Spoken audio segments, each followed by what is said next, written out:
Welcome to Pro Tools Expert, my name's Dan Cooper. In this video, I'm going to show you a really simple trick to shape the tone of your reverbs. Often reverbs can make a mix sound a little bit muddy.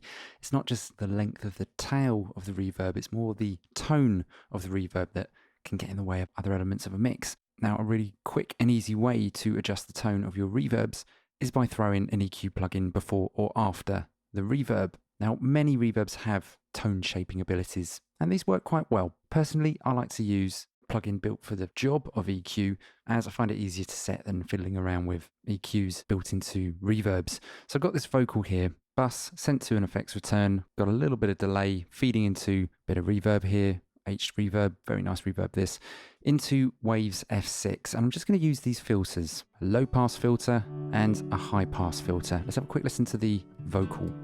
Long ago I was told I should remember. Now, that's the right sound reverb. It's just a bit thick. I was born in the happiest place in America. Let's roll away some of the lows. People pass through here every day, from San Francisco, Monterey, on their way to Hollywood or to Santa Barbara. Yeah, it's nice. A bit thinner.